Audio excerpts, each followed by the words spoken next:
धाराय अस्मान् विश्वानि देवव्वयुनानि विद्वान् युयोद्यस्मज्जुहुराणमेनो भूयिष्ठान्ते नम उक्तिं विधेम। इस व्याख्यानमाला के संयोजक आदरणीय लखनलाल जी, कार्यक्रम के संयोजन में पूर्ण सहयोग देने वाले हमारे आदरणीय पुरुषोत्तम मुनि जी, माता हंस जी जिन्होंने भजन सुनाया, दया जी, श्रोता श्रेष्ठ श्रोता के रूप में विद्यमान हमारे नरुला जी, अन्य सभी गर्ग जी, सभी का नाम मैं नहीं ले सकता हूं। और अभी अभी जिनका हम सुंदर प्रवचन सुन रहे थे, ऐसे हमारे बिहार के वैदिक विद्वान, वहां की सभा के मंत्री आदरणीय व्यासनंदन जी शास्त्री, आप सभी को मेरा सादर नमस्ते। और आइए हम विषय पर जल्दी ही आएंगे। सर्वप्रथम कल मैं नहीं आ पाया, उसके लिए क्षमा चाहता हूं। और कल अनेक लोगों के बाद में मुझे फोन भी आए कि आपने कल लिया नहीं। हो सकता है वे आज आए हों नहीं आए हों, पर कोई बात नहीं, हम आज अपना विषय प्रारंभ करते हैं। कल हमने 3 और 4 मंत्र पर्यंत इस उपनिषद को देखा था, इसके मंत्रों को देखा था, इसके भावों को देखा था। और इसके भावों को देखते हुए हमने यह जाना था कि ईश्वर से सभी आच्छादित है, हमें कर्म करते रहना है, हमें असुरों जैसा नहीं बनना है। और वह परमेश्वर जिसे हम मन कहते हैं, क्योंकि उदाहरण देने पड़ते हैं ऋषियों को, और वो उदाहरण सामान्य उदाहरण ही दिए जाते हैं कि वो परमेश्वर कितना द्रुत गति से जाता है। तो कहते हैं अनेज देकम मनसो जवियो नहीं न देवा आपनुवन पूर्वमर्षत तद्धावतो नान्यत्येति तिष्ठत तस्मिन्नपो मातरिश्वा ददाति। उसके अलग अलग नाम दिए हैं। उसे वायु का भी नाम दिया है कि जैसे वायु की गति होती है, जैसे मन की गति होती है, लोग दौड़ लगाते रहते हैं फिर भी उसको प्राप्त नहीं कर पाते हैं। आज भी हम देखते हैं तो परमेश्वर को प्राप्त करने के लिए हजारों लोग, लाखों लोग, इसलिए भगवत गीता में बड़ा सुंदर एक श्लोक आया था कि लाखों लोग जा रहे हैं, लाखों लोग उसको आश्चर्यवत पश्यति कश्चिदैनम आश्चर्यवत वदति तथैव चान्यः आश्चर्यवत चैनमन्यः शृणोति आश्चर्यस्य वक्ता आश्चर्यस्य श्रोता। हजारों लाखों लोग लगे हैं, कोई हरिद्वार जा रहे हैं, कोई काशी जा रहे हैं, कोई मथुरा जा रहे हैं, कोई यरूशलेम जा रहे हैं, कोई हज करने के लिए जा रहे हैं, परंतु पता नहीं किनको, सब पीछे लगे हुए हैं, पीछे दौड़ लगा रहे हैं। परंतु ये लोग जितनी दौड़ लगाते हैं, कहते हैं परमेश्वर इन सब से दूर दूर जाता है।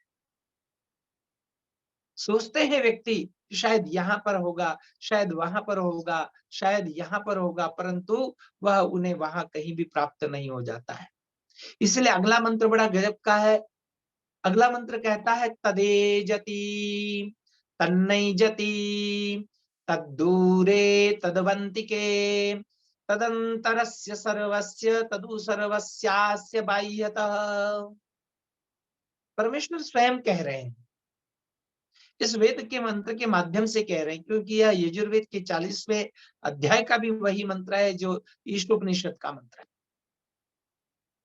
हम में से अनेक लोग यही सोचते हैं कि मंत्र में कहा है तद एजति, वह चलता है, वह दौड़ता है, वह चलायमान है।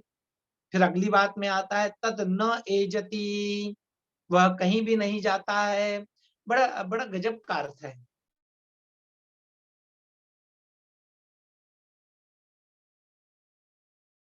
वेद के मंत्रों को देखते हुए, वेद के मंत्रों के अर्थ का वर्णन करते हुए यहाँ तक कह देते हैं ये कोई मंत्र है जहां पर ये कहा गया है कि वह चलता भी है और वह नहीं भी चलता है।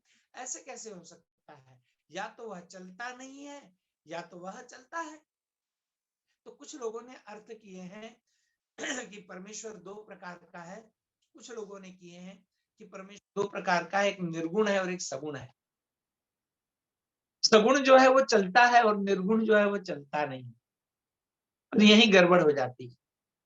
अरे परमेश्वर सगुण भी है, परमेश्वर निर्गुण भी है, पर वही परमेश्वर सगुण है जो निराकार है, और वही परमेश्वर सगुण भी है जो निराकार है। उसी के अंदर जब गुणों सहित उसका वर्णन होता है तो वो सगुण कहलाता है, और जब गुणों से रहित उसका वर्णन होता है तो वह निर्गुण कहलाता है। दोनों प्रकार उसी में विद्यमान, परंतु कहता है तद एजति तन्नई जति, तद दूरे तदवंतिके, वह बहुत दूर है, और फिर कहते हैं तद वो अंतिके, वह परमेश्वर अत्यंत समीप है, अत्यंत पास में। तात्पर्य क्या है? वह दूर से दूर है और वह पास से पास में है। हाँ, वह दूर है, अज्ञानियों के लिए वह दूर से दूर है, और ज्ञानियों के लिए वह पास से पास है।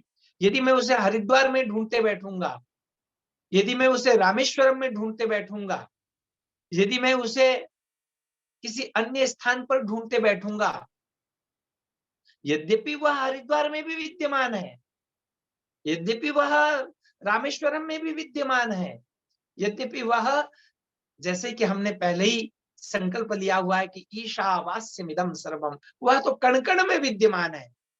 पर कण-कण में विद्यमान है तो कण-कण में विद्यमान रहने के पश्चात भी, वह सभी स्थानों में रहने के पश्चात भी, वह केवल वहीं प्राप्त होता है जहां मैं हूं। जहां मैं नहीं हूं वहां वह प्राप्त नहीं होता है। परंतु जहां हूं मैं, वहां उसे न ढूंढते हुए यदि मैं अन्यत्र ढूंढूंगा तो निश्चित रूप से वह मेरे लिए दूर से दूर हो। आज परमेश्वर से कुछ लोग विमुख हो गए हैं, कुछ लोग अति भक्ति करते हैं और कुछ लोग ज्ञान पूर्वक भक्ति करते हैं। कभी स्वामी श्रद्धानंद के जीवन की घटना है कि कभी वे गए, एक मंदिर में जाते हैं, वहां पर भक्ति चल रही थी, वहां पर पूजन हो रहा था, परंतु कोई महारानी आई हुई थी उसके दर्शन करने के लिए, और जब वो दर्शन करने के लिए आई थी तो सबको दर्शनों से रोक दिया गया था। लोगों ने पूछा कि, उन्होंने पूछा क्या हुआ है, तो जब उन्हें पता चला कि ये तो किसी महारानी का अभी दर्शन हो रही है, उनकी पूजा हो रही है, इसलिए सबको रोक दिया है। उन्होंने कहा परमेश्वर के पास जाने के लिए भेदभाव, परमेश्वर के पास जाया जाए और भेदभाव किया जाए, तो हो सकता है ये परमेश्वर नहीं है। केवल एक की पूजा की जाए, सबके लिए नहीं है। तो उनके मन में नास्तिकता के विचार आए और उन्होंने उस दिन से परमेश्वर को मानना छोड़ दिया। ऐसे बहुत से लोग हैं। मैंने कई लोगों को देखा है कि जो नित्य प्रति मंदिर जाते थे, भगवान की भक्ति करते थे, वो जिस भगवान को मानते हैं उस भगवान की भक्ति करते थे और नित्य प्रति करते थे, कभी उन्होंने भक्ति करने का कार्य छोड़ा नहीं था। परंतु जब देखते हैं अचानक उनके ही घर में ऐसी कोई दुर्घटना घट जाती है और उस दुर्घटना के साथ ही उन्हें कभी ऐसा महसूस हुआ, अरे मेरे पास तो दुख ही दुख आ रहे हैं, मैं इतनी रोज मंदिर जाता हूँ, नियम पूर्वक घंटी बजाता हूँ, नियम पूर्वक भोग लगाता हूँ, नियम पूर्वक सारे कार्य करता हूँ, फिर भी मेरे पास क्यों दुख आया?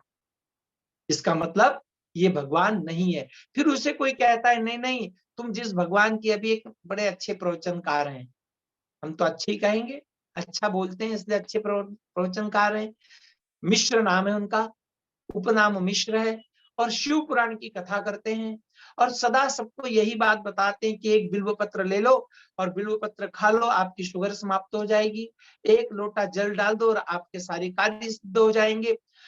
परंतु जब ये करते हुए किसी व्यक्ति के पास में यह घटता नहीं है, वो बीमार है, उसकी बीमारी दूर नहीं हुई, वह प्रतिदिन शंकर मंदिर में जा रहा है, एक लोटा जल भी चढ़ा रहा है, परिक्रमा भी कर रहा है, परंतु परिक्रमा करने के पश्चात भी क्या हुआ नहीं है, उसे वह फल प्राप्त नहीं, उसका दुख दूर नहीं हुआ है। मैंने ऐसे कितने ही लोग देखे हैं जो इन कथाओं में जाते हैं, जो अन्य पूजाओं या पाठों को करते हैं और उसके पश्चात भी जब उनके मन जैसा या वो जैसा चाहते हैं वैसा कार्य सिद्ध नहीं होता है, तो वो फिर भगवान को मानना ही छोड़ देते हैं।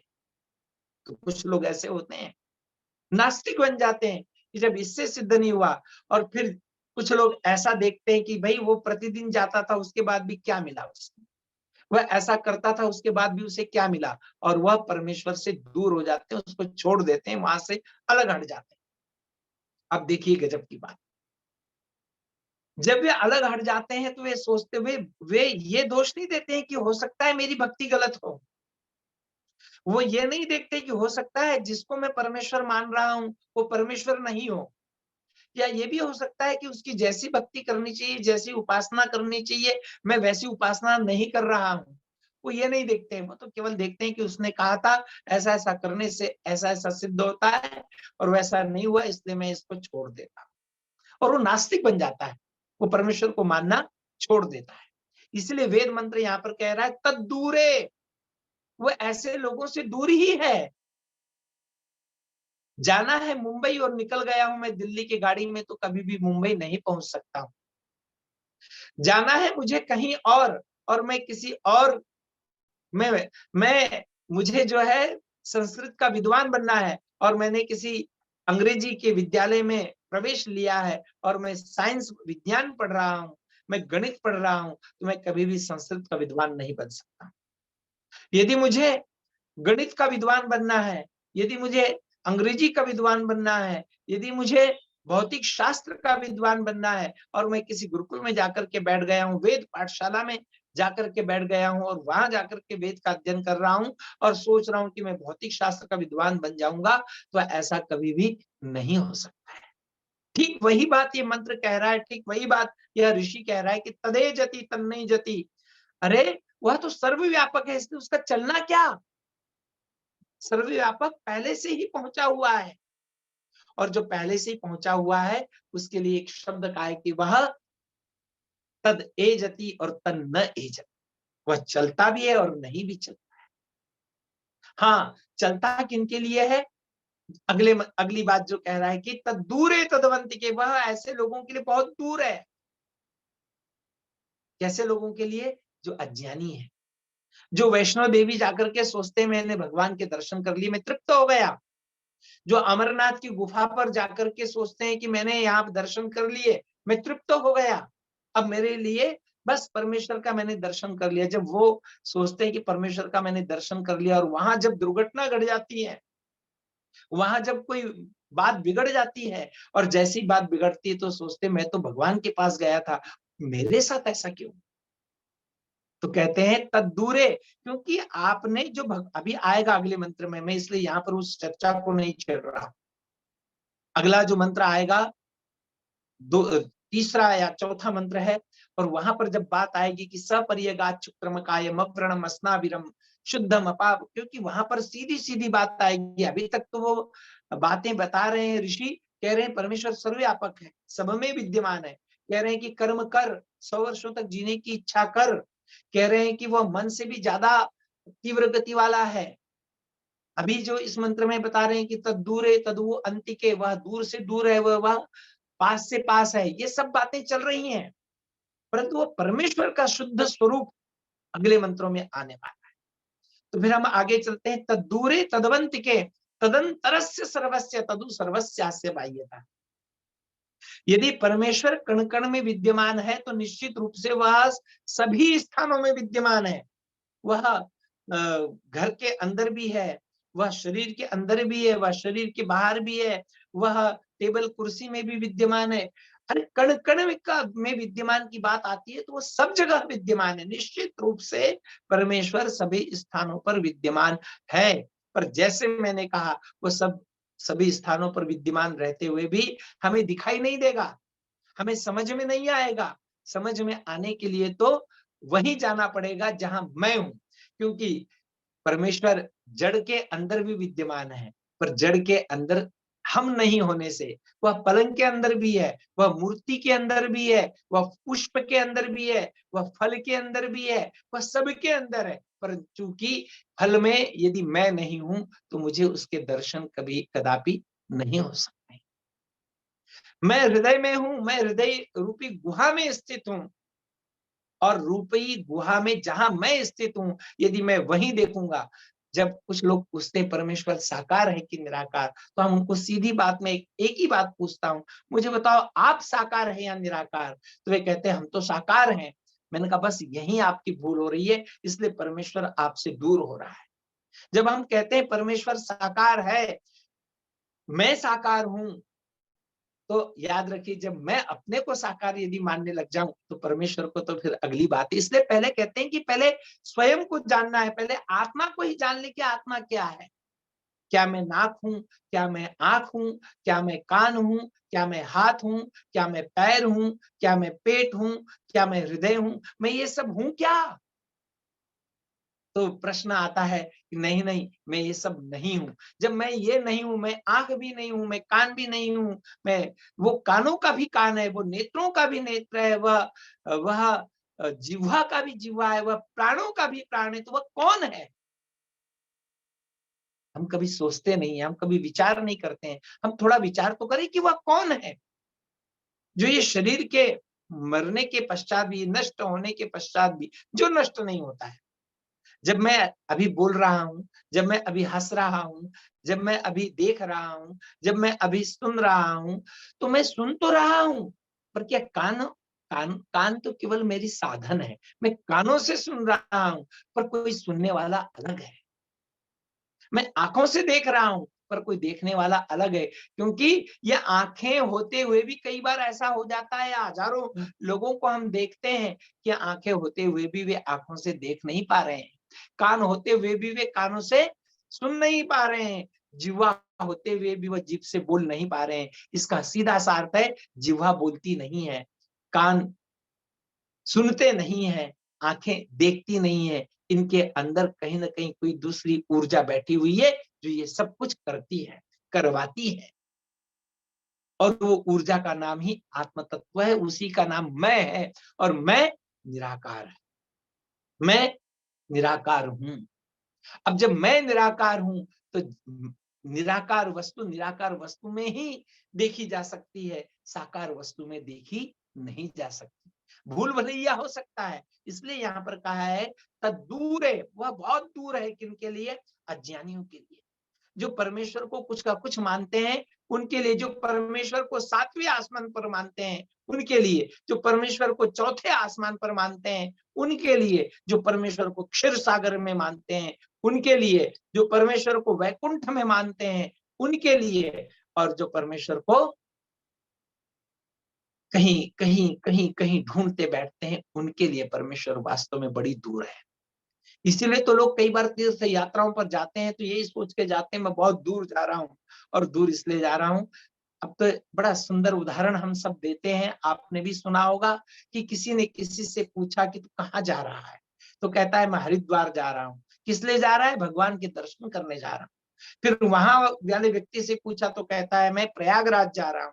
क्यों जा रहे हो? भगवान के दर्शन करने जा रहा हूँ। फिर किसी ने पूछा तो रामेश्वर जा रहा हूँ। क्यों जा रहे हो? भगवान के दर्शन। यदि भगवान एक जगह मिल जाते हैं, तो फिर दूसरी जगह उससे दर्शन करने जाने की आवश्यकता नहीं होती है। अब वो आगे चर्चा निश्चित रूप से आएगी कि भगवान के दर्शन, तो तद एजति तन्नई जति तद दूरे तद्वंतिके तदंतरस्य सर्वस्य तदु सर्वस्यास्य बाह्यतः। जैसे मैं जल के अंदर डुबकी लगाता हूं, तो जल मेरे चारों ओर भी होता है और जल मेरे अंदर भी होता है। जैसे मैं वायु में विद्यमान हूं, वायु अंदर भी है और वायु बाहर भी है। तो परमेश्वर भी इसी प्रकार सब जगह ओतप्रोत हो रहा है। अब उसे देखना कैसे? तो उसके देखने के लिए दृष्टि की आवश्यकता, अलग दृष्टि चाहिए, जो अगला मंत्र कह रहा है। अगला मंत्र क्या कहता है? यस्तु सर्वाणि भूतानि आत्मन्नेवानुपश्यति सर्वभूतेषु चात्मानं ततो न विचिकित्सति। ये मंत्र सीधी सीधी बात बता रहा है। यस्तु सर्वाणि भूतानि आत्मन्नेवानुपश्यति सर्वभूतेषु चात्मानं ततो न विजुगुप्सते। कहते हैं कि परमेश्वर को देखना चाहते हो ना, आओ आपको मैं दिखाता हूं। देखिए, संयुक्त राष्ट्र संघ नाम का एक संघ है, और जब उसकी स्थापना हुई थी तो उन्होंने बड़ी बड़ी कामनाएं की थी, बड़ी बड़ी इच्छाएं की थी, बड़े बड़े वहां पर नियम बनाए हैं, बड़े बड़े लॉज वहां पर उन्होंने बनाए हैं। उनमें से कुछ दो चार मैं आपके सामने रखना चाहूँ। तो कहते हैं हम ऐसे विश्व का निर्माण करना चाहते हैं जहां कोई भेदभाव ना हो। बहुत अच्छा लगता है। हम ऐसे विश्व का निर्माण करना चाहते हैं जहां कोई सवर्ण और असवर्ण का भेद ना हो। हम ऐसे विश्व का निर्माण करना चाहते हैं जहां छुआछूत ना हो। हम ऐसे विश्व का निर्माण करना चाहते हैं जहां अमीर और गरीब की खाई ना हो।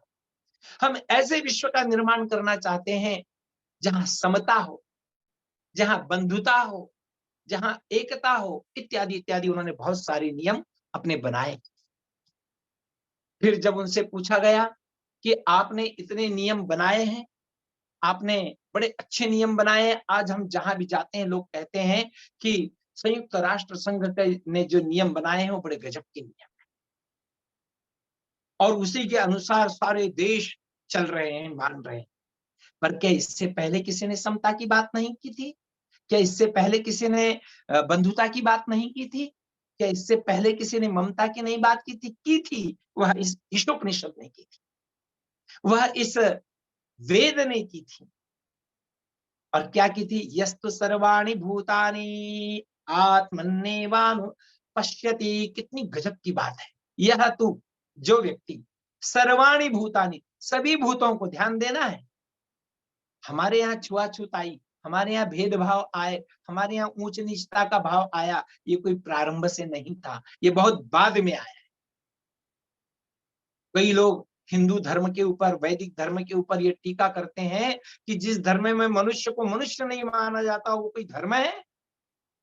अरे भोले आदमी, तुझे यही नहीं पता है कि असली धर्म क्या है। यहाँ तो सीधी बात बताई जा रही कि यह तो सर्वाणि भूतानि, जो सभी भूतों में, यहाँ पर भूत बात कही है, केवल मनुष्य बात नहीं कही है, केवल पशु बात नहीं कही है, केवल प्राणी बात नहीं की है, जिनके अंदर जीव है उनकी बात नहीं की गई है, अपितु भूत मात्र की, पंच महाभूत जो है, इन पंच महाभूतों से जो भी बने हैं, ये जिनमें जिनमें विद्यमान है, उन सभी भूतों को, फिर वृक्ष की बात दूर होती है क्या? हम वृक्ष को भी परमेश्वर का ही, या वृक्ष को भी आत्मन्यवानुपश्यति, अपने जैसा देखते हैं। जैसे मैं मेरे हाथ की रक्षा के लिए प्रयत्नशील होता हूं, जैसे मैं मेरी आंख की रक्षा के लिए प्रयत्नशील होता हूं, कान की रक्षा के लिए प्रयत्नशील होता हूं, फिर मैं वैसे ही वृक्ष, वैसी वनस्पति, वैसे ही सूर्य, वैसे ही चंद्रमा, वैसे ही ये पांच महाभूत, वैसे ही अमीर, वैसे ही गरीब, वैसे ही शूद्र, वैसे ही क्षत्रिय, वैसे ही ब्राह्मण, वैसे ही सब मैं प्राणी मात्र की रक्षा के लिए प्रयत्नशील हो जाता हूं। तो ये समझ लीजिए कि मैं ईश्वर को मान रहा हूं।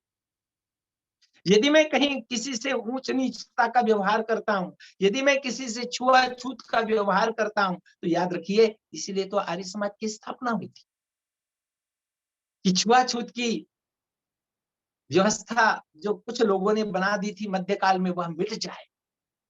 इसलिए तो आर्य समाज की स्थापना हुई थी कि ये जो भेदभाव का गणित लोगों ने बना दिया है, इस गणित के मूल पर प्रहार किया जाए। और ये कोई महर्षि दयानंद ने नहीं किया, ये कोई आर्य समाज ने नहीं किया, ये तो साक्षात परमेश्वर ने प्रारंभ से ही लिख दिया है कि यह तो सर्वाणि भूतानि आत्मन्येवानुपश्यति। बड़ा सुंदर एक श्लोक है। परद्रव्येषु लोष्ठवत्, और यह पश्यति सब पंडितः। पंडित की बात आई है, मुझे श्लोक पूरा याद नहीं आ रहा है, बड़ा सुंदर श्लोक है। वो कहता है कि दूसरे की नारी को जो है वो माता के समान देखना है, दूसरे के द्रव्य को जो है वह लोष्ट के समान देखना है। और यह जो देख लेता है, जो सब में इस प्रकार से एक एक चीज देख लेता है, वह निश्चित रूप से पंडित कहलाने के योग्य है। आत्मवत् सर्वभूतेषु यह पश्यति स पंडिता। और आगे एक सुंदर पंचतंत्र का बड़ा सुंदर श्लोक है। पंचतंत्रकार तो कहते हैं, अयम निजः परो वेति गणना लघु चेतसाम उदार चरिता नाम तु वसुधैव कुटुंबकम। हमने वसुधैव कुटुंबकम की बात की है। ये संयुक्त राष्ट्र संघ क्या बात करेगा? ये जो जानते नहीं है, वैदिक संस्कृति को, जो मानते नहीं है वैदिक संस्कृति को, जिन्होंने वैदिक संस्कृति को जाना नहीं है, वे क्या जानेंगे कि हमारे यहाँ पर भेदभाव को कभी मान्य ही नहीं किया है। सर्वभूतेषु च आत्मानम, जब जब भी मेरे अंदर कोई भाव उत्पन्न हो तो वहां पर मैं उसे अपना देख लूं, उसमें मैं अपने आप को देख लूं। सभी फिर हैं अपने, न कोई पराया, सब मेरे हैं और मैं सब में हूं। इसी को तो फिर किसी ने कहा है सो हम। जब मैं सब में अपनत्व जान लूंगा तो फिर मैं किसी से द्वेष नहीं करूंगा, किसी से ईर्ष्या नहीं करूंगा, किसी को धोखा नहीं दूंगा। जब भी कुछ गलत करने जाऊंगा तो ये सोच लूंगा अरे वो तो मैं ही हूं। ये कहते हैं कि सर्वभूतेषु चात्मानम ततो न विजुगुप्सते। जो व्यक्ति सभी भूतों में, सभी प्राणी मात्र में परमेश्वर को जान लेता है, अपने आप को जान लेता है। फिर लोग आज वृक्षों की कटाई मत करो चर्चा चल रही है, भाई तो हम तो वृक्षों में भी अपने आप को समझेंगे। हम कहते हैं पशुओं की हत्या मत करो, तो वहां भी जब पशुओं को अपना समझ लेंगे, यही तो वेदांत। कुछ लोग कहते हैं वेदांत, तो वेदांत का तात्पर्य यह है। और अहम ब्रह्मास्मि का तात्पर्य भी यह है, अयम आत्मा ब्रह्म का तात्पर्य भी मैं तो यही बताता हूं कि भाई आप जो भी दूसरा है उसको बस केवल अपना मान लो, या फिर उसमें अपने आप को देखने लग जाओ।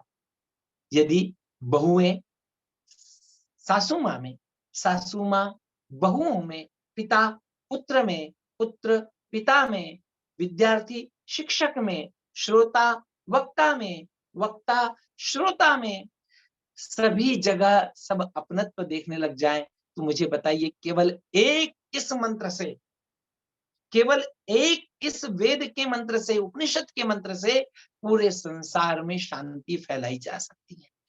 अभी दारा शिकोह की चर्चा हो रही थी।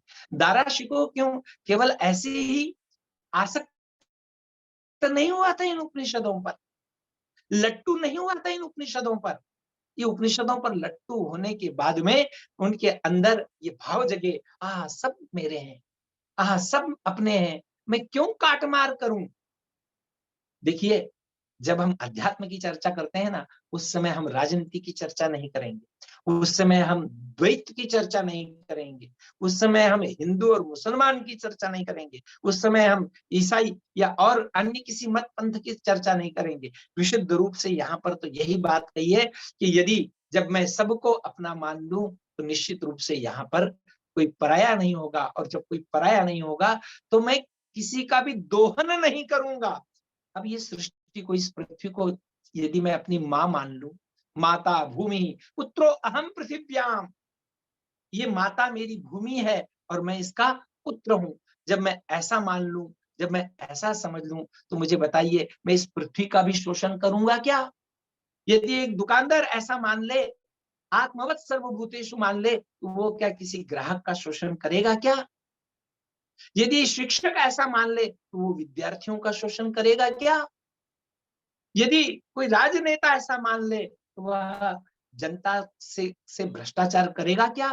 भ्रष्टाचार करके कमाई करेगा क्या? केवल ये एक मंत्र ऐसा है कि यह मंत्र सारे संसार में शांति ला सकता है।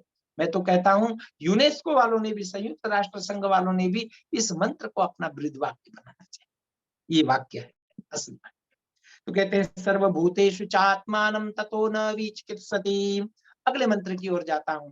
यस्तु सर्वाणि भूतानि आत्मैवाभूद्विजानतः तत्र को मोहः कः शोकः एकत्वमनुपश्यतः। बड़ी बात कही। भाई फायदा क्या होगा, मैं जब सबको आत्मा के समान, अपने समान मान लूंगा, है सर्वाणि भूतानि आत्मा एव अभूत विजानता, सभी प्राणियों को, सभी व्यक्तियों को जब मैं अपने आत्मा के समान जान लेता हूं, उनको समझने लग जाता हूं, तो फिर क्या होता है, तत्र को मोह, मुझे किसी से मोह भी नहीं होगा। मोह कब होता है? देखिए मोह तभी उत्पन्न होता है, कब उत्पन्न होता है? ध्यायतो विषयान् पुंसः संगस्तेषुपजायते, संगात् संजायते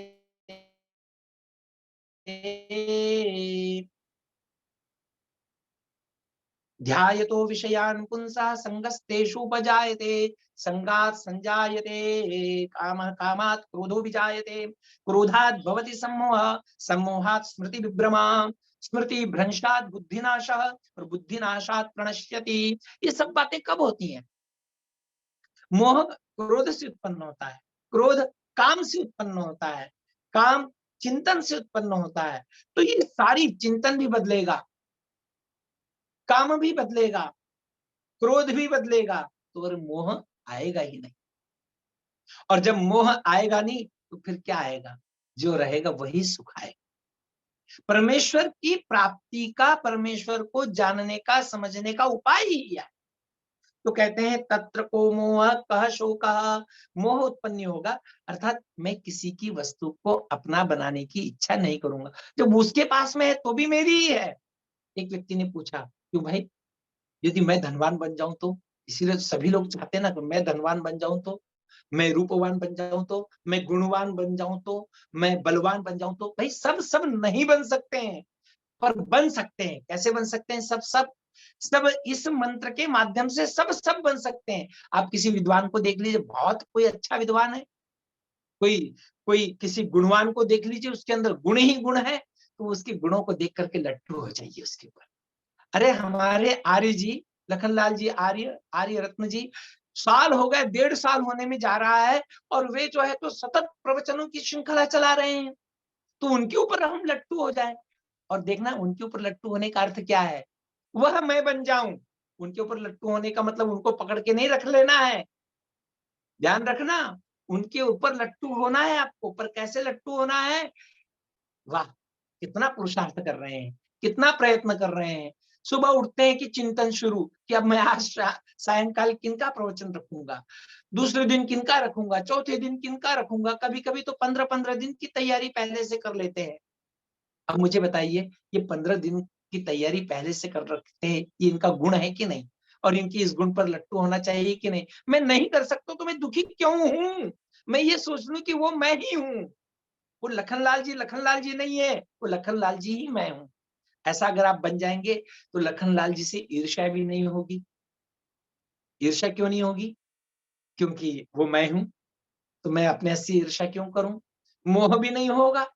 क्यों? क्योंकि वही मैं हूं।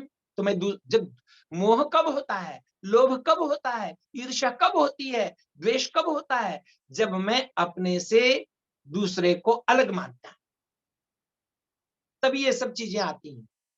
अपने, जब मैं अपने जैसा, किसी धनवान व्यक्ति को मैंने देख लिया और धनवान व्यक्ति को देख करके मैं प्रसन्न हो रहा हूँ, वाह कितना बढ़िया इनकी बिल्डिंग है, कितना बड़ा मकान है इनका, कितने अच्छा इन्होंने काम किया है जो इनके पास इतनी संपत्ति आई है। तो मुझे बताइए, मुझसे उससे द्वेष होगा क्या? नहीं होगा। मुझसे उससे मोह भी होगा क्या? नहीं होगा। मुझे उनसे दुख भी होगा क्या? अरे ये लोग बना लेते हैं पैसा, भ्रष्टाचार करते हैं और इतने 4-4 मंजिल बना लेते हैं। नहीं, ये बात नहीं आएगी, भ्रष्टाचार करते हैं और 4-4 गाड़ियां। अरे उसके पास गाड़ी है, वो घूम रहा है, बहुत अच्छी बात है। कभी कभी ये सोच लिए उसके, वो मैं ही हूं। अरे कभी मोदी जी प्रधानमंत्री हैं, तो आपको प्रधानमंत्री बनने की आवश्यकता नहीं है। कभी आप मोदी में ही अपने आप को ले जाइए, अरे मैं ही प्रधानमंत्री हूँ, ये सोच लीजिए। तो फिर आपके आपके अंदर प्रधानमंत्री न तो बनने की बहुत ज्यादा इच्छा जगेगी, या बनने का प्रयत्न भी करेंगे उनके जैसा, तो कहेंगे बस मैं इतने गुण नहीं ला सका, वो वे उतने गुण ला सके, तो वे मैं ही हूं, तो फिर कोई बात नहीं, वो जो कार्य कर रहे हैं अच्छा कर रहे हैं। ये लाना पड़ेगा, बिना इसके लाए आप सुखी नहीं हो सकते हैं। बस यही तो परमेश्वर कह रहे हैं, यही तो बात हमें करनी है, कर्म में भी यही बात करनी है। कोई महाविद्यालय के प्राचार्य बन गए, जैसे अभी हमारे परसों कार्यक्रम में अनेक प्राचार्य आए थे, प्राध्यापक आए थे। उन बहुत अपने अपने विषयों के ज्ञाता होते हैं, कोई व्याकरण का ज्ञाता होता है, कोई संस्कृत का ज्ञाता होता है, कोई विज्ञान का ज्ञाता होता है। अरे आप अब्दुल कलाम जैसा बनने की सोचो, ठीक है, पर कभी कभी अब्दुल कलाम मैं ही हूं ऐसा भी सोचो। सर्वभूतेषु चात्मानम, वो अभी मैं हूं ऐसा सोच लो। तो फिर क्या होगा? मोह नहीं आएगा, शोक नहीं आएगा, क्रोध नहीं आएगा, लोभ नहीं आएगा। ये सारी बातें हमारे जीवन में नहीं आएंगी और हम आनंदित रह पाएंगे। यही यह मंत्र कह रहा है कि यस्मिन् सर्वाणि भूतानि आत्मैवाभूत द्विजानतः। द्विजानतः का अर्थ है जानने वाले, समझने वाले लोग। जो कुछ भी जानता है वो समझ लेता है कि भाई वो मैं हूँ। ऐसा जिस दिन मैंने जान लिया ना, उस दिन मेरा कल्याण होगा, और नहीं जाना ना तो मैं शोक में जाऊंगा, मोह में जाऊंगा। अरे कोई रूपवान देखते हैं आप, तो क्यों ये सोचते हैं कि भाई मैं तो काला हूं, मैं तो कुछ भी नहीं हूं। आप क्यों अपने मन में ऐसी भावना लाते हैं? आप उसको देख करके सोच ली, वाह क्या परमेश्वर ने रूप दिया है, वही मैं हूं। तो फिर आपको उसको पकड़ने की इच्छा भी नहीं होगी, न तो आपको उससे मोह बनेगा। हाँ, जब मैं ही सब कुछ हूँ, मैं ही वो हूँ, तो बस फिर मैं सबको देख करके आनंदित बनूंगा, सबको देखते हुए आनंदित रहूंगा। और यही परमेश्वर इस मंत्र के माध्यम से, या ऋषि इस मंत्र के माध्यम से उपदेश दे रहे हैं। आइए अगले मंत्र की ओर चलते हैं। बड़ा गजब का मंत्र है। वे कहते हैं, हाँ, हमारे युधिष्ठिर जी ने एक प्रश्न पूछा है कि यह किस वेद के मंत्र से या किस सूत्र से या किस श्लोक से यह अवस्था प्राप्त हो सकती है। ये भी आएगा अगले मंत्र में कि विद्या और अविद्या को जब हम जान लेंगे, विद्या को अलग समझ लेंगे, अविद्या को अलग, क्यों अविद्या जान ली तो विद्या जान ली जाएगी, विद्या जान ली तो अविद्या जान ली जाएगी। और जब ये दोनों को जान लिया तो फिर जो बचेगा वो बस वही मोक्ष मार्ग बचेगा। मैं जब कह रहा था कि विद्या, वो मंत्र आगे आएगा तो आगे उसकी चर्चा होगी। आइए मैं इस मंत्र की चर्चा करूं। सपर्यगाच्युक्रमकायमव्रणमस्नाविरम शुद्धमपाप विद्धम कबीर मनीषी परिभु स्वयंभूर्याथा तथ्यतोर्थान व्यदधात् शाश्वतीभ्य समाभ्य। एकमात्र वेद का ऐसा मंत्र है यह, जो परमेश्वर के विषय में बिना किसी लाग लपेट के सीधी सीधी बात कह रहा है। एकमात्र यह उपनिषद का श्लोक है जो ये कह रहा है, डिंडिम घोष कर रहा है कि भाई परमेश्वर कैसा है, ऐसे परमेश्वर को जानो तुम।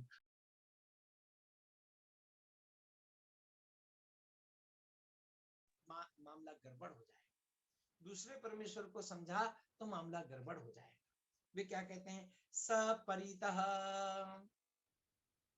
सपर्य अगात शुक्रम अकायम अव्रणम अस्नाविरम शुद्धम पवित्रम अपापविद्धम कवि मनीषी परिभू स्वयंभू। अब देखिए स्वयंभू की बात है, परमेश्वर को कोई बना नहीं सकता है। सीधी सी बात आ गई, परमेश्वर को कोई भी बना नहीं सकता है, वो स्वयंभू है।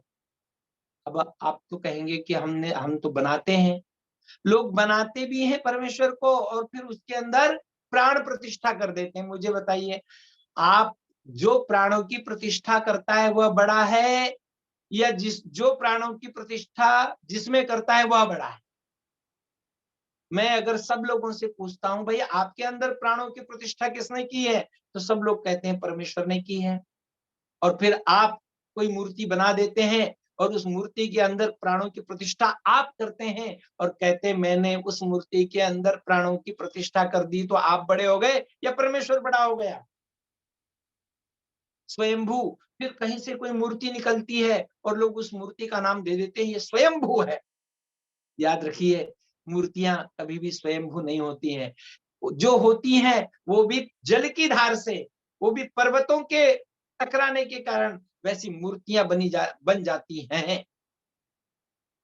इसलिए जो उनके अंदर प्रतिष्ठा कराता है उन मूर्तियों के अंदर, वह बड़ा अपने आप को बनने की चेष्टा कर रहा है, वह परमेश्वर को बनाने की चेष्टा कर रहा है।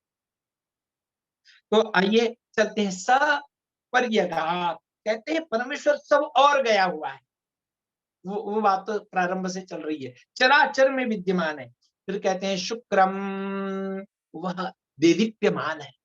ये जितना भी तेज दिखाई दे रहा है ना, तेज से आप ये मत सोच लेना प्रकाश। हाँ, तेज का अर्थ प्रकाश भी होता है, तेज का अर्थ सूर्य भी होता है, तेज का अर्थ अग्नि भी होता है, तेज का अर्थ जो जो भी आंखों से देखा जा सकता है वह सब तेज है। तो कहते हैं यह तेज किसका है? यह तेज उसी परमेश्वर का है, यह सूर्य उसी परमेश्वर का है।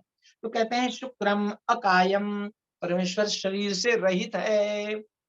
अब देखिए, जब इस मंत्र ने कह दिया कि परमेश्वर शरीर से रहित है, वो शरीर धारण नहीं कर सकता है, मुझे बताइए सारा अवतारवाद यहां समाप्त हो सकता है। जब वो हाँ, परमेश्वर अवतार लेता है, ये जितने भी दुनिया के अवतार दिखाई दे रहे हैं मनुष्यों के, ये सब परमेश्वर के ही तो हैं, पर ये परमेश्वर नहीं। बस ये गड़बड़ है।